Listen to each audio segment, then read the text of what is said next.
കളിക്കളത്തിലെ പരിക്കുകളെ ഇനി പേടിക്കേണ്ട. എല്ലാവിധ സ്പോർട്സ് ഇഞ്ചുറികൾക്കുമുള്ള സമഗ്ര പരിഹാരം ഇവിടെയുണ്ട്. ABC orthopaedic hospital, near Kairali theatre, Calicut road, Manjeri. Gas ലഭിക്കാത്തതിനാൽ ഹോട്ടലുകൾ അടച്ചു തുടങ്ങി. മലപ്പുറം ജില്ലയിലെ വിവിധ ഭാഗങ്ങളിൽ ഗ്യാസ് ലഭ്യതക്കുറവ് രൂക്ഷമായതോടെ ഹോട്ടലുകൾ അടച്ചു തുടങ്ങുന്ന സാഹചര്യമാണുണ്ടായത്. നിരവധി ഹോട്ടലുകളുടെ മുന്നിൽ ഗ്യാസ് ഇല്ല, ഹോട്ടൽ അവധി എന്ന ബോർഡുകളാണ് ഇപ്പോൾ കാണുന്നത്.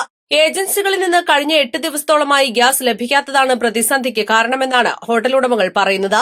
വ്യാപാരത്തുമൊക്കെ ഇന്നലെ വരെ ഞങ്ങള് അധികം പൈസ കൊടുത്തിട്ടും പുറത്തു നിന്നൊക്കെ വാങ്ങിയിട്ടാണ് ഉപയോഗിച്ചിരുന്നത്. അപ്പോൾ ഞങ്ങളെ സംബന്ധിച്ച് ഗ്യാസ് നിന്നിട്ട് ഏകദേശം 8 ദിവസമായി. 8 ദിവസമായിട്ട് വലിയ കുട്ടികളും ചെറിയ കുട്ടികളും പ്രൈവറ്റ് ഗ്യാസും കിട്ടാനില്ല. അതായത് ഞങ്ങളിപ്പോൾ രാവിലെ 10 മണി മുതൽ 12 മണി വരെ തുറക്കുന്ന കടകളാണ്. ഈ ചന്തക്കുന്ന് സംബന്ധിച്ച് ചന്തക്കുന്നിൽ വേറെ ഹോട്ടലുകളായിട്ട് ചന്തക്കുന്നില്ല. ഒരു ദിവസം എത്ര സിലിണ്ടറാണ്? ഏറ്റവും നോർമലി 5 സിലിണ്ടർ ഗ്യാസ് ഡെയിലി ഞങ്ങൾ ഉപയോഗിക്കുന്നതാണ്. ഒരു ദിവസം 5 സിലിണ്ടറോളം. എന്തെല്ലാം ആവശ്യത്തിന് വേണ്ടിയിട്ട് ഞങ്ങൾ ഇവിടെ വിറകിന്റെ പരിപാടിയില്ല, ഞങ്ങൾ മൊത്തം ഗ്യാസാണ് ഉപയോഗിക്കുന്നത്. പൊറോട്ടക്കായാലും ബിരിയാണിക്കായാലും മൊത്തം ഞങ്ങൾ കുക്ക് ചെയ്യുന്നത് ഗ്യാസിലാണ്. ഇത് എല്ലാ സാധനവും ഗ്യാസ് കഴിഞ്ഞാൽ ആ സാധനം ഇവിടെ ഉണ്ടാക്കൽ നടക്കൂല.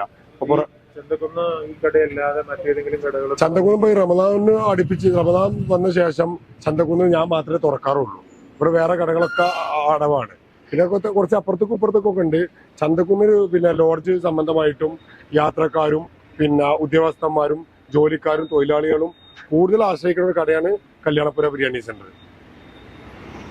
ഇപ്പൊ നോൻപ് പ്രമാണിച്ച് വൈകുന്നേരത്തെ നോൻപ് തുറവി, അതായത് 30 നോൻപ് വരെ നോൻപ് തുറവിക്കുള്ള ഓർഡർ നിലവിലുള്ള ആളുകളാണ് ഞങ്ങളൊക്കെ.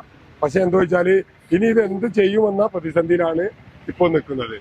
പെരുന്നാൾ പ്രമാണിച്ച് പെരുന്നാൾ ഓർഡറും വന്നുകൊണ്ടിരിക്കുന്ന സമയമാണ്. അതും ചെയ്യാൻ പറ്റാത്ത അവസ്ഥയിലാണ് ഇപ്പൊ മുന്നോട്ട് പോകുന്നത്. പിന്നെ പെരുന്നാൾക്ക് മൊത്തം വീട്ടുകൾക്ക് ഞങ്ങൾ ഏകദേശം 5-6 കിൻഡൽ ബിരിയാണിയോളം വെച്ചുകൊണ്ട് ഞങ്ങൾ സപ്ലൈ ചെയ്യലുണ്ട്.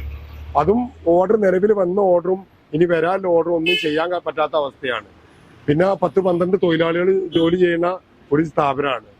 ഇനി മുന്നോട്ടുള്ള പോക്ക് ഇത് എന്നാണ് ഈ ക്രൈസിസ് തീരുക എന്നുള്ളത് അറിയാത്തൊരു കോലത്തിലാണ് പോകുന്നത്. നാളെ തീരുമോ മറ്റന്നാൾ തീരുമോ എവിടെ ഏജൻസിയിൽ വിളിച്ചിട്ട് എവിടെയും ഒരു മറുപടി ഇവർ തരുന്നില്ല. ഗ്യാസ് ഇല്ലാത്തതിനാൽ ഹോട്ടൽ പ്രവർത്തനം തുടരാൻ കഴിയാതെ കടകൾ അടയ്ക്കേണ്ട അവസ്ഥയാണെന്നും അവർ പറയുന്നു. ഗ്യാസ് ക്ഷാമം ഹോട്ടൽ ഉടമകളെയും തൊഴിലാളികളെയും ഒരുപോലെ ബാധിച്ചിരിക്കുകയാണ്. നിലമ്പൂരിലെ കല്യാണി ഹോട്ടലിൽ മാത്രം ഏകദേശം 12 തൊഴിലാളികളാണ് ജോലി ചെയ്യുന്നത്. മുൻപ് ഒരു ഗ്യാസ് സിലിണ്ടറിന് 1900 രൂപയായിരുന്നു നൽകിയിരുന്നത്. ഇപ്പോൾ കരിഞ്ചന്തയിൽ 4000 രൂപ വരെ ചോദിക്കുന്ന അവസ്ഥയാണ്. ഇത്രയും തുക നൽകി ഗ്യാസ് വാങ്ങുന്നത് പ്രായോഗികമായി ബുദ്ധിമുട്ടാണ്. അതിനാൽ ഹോട്ടൽ അടയ്ക്കേണ്ട സാഹചര്യമാണ് ഉണ്ടായതെന്ന് ഹോട്ടൽ വ്യാപാരി യാസർ പറഞ്ഞു. ഗ്യാസ് വിതരണത്തിൽ ഉടൻ പരിഹാരം കണ്ടില്ലെങ്കിൽ ജില്ലയിലെ കൂടുതൽ ഹോട്ടലുകൾ അടച്ചിടേണ്ടി വരുമെന്ന ആശങ്കയും വ്യാപാരികൾ ഉയർത്തുന്നു. East live, Malappuram.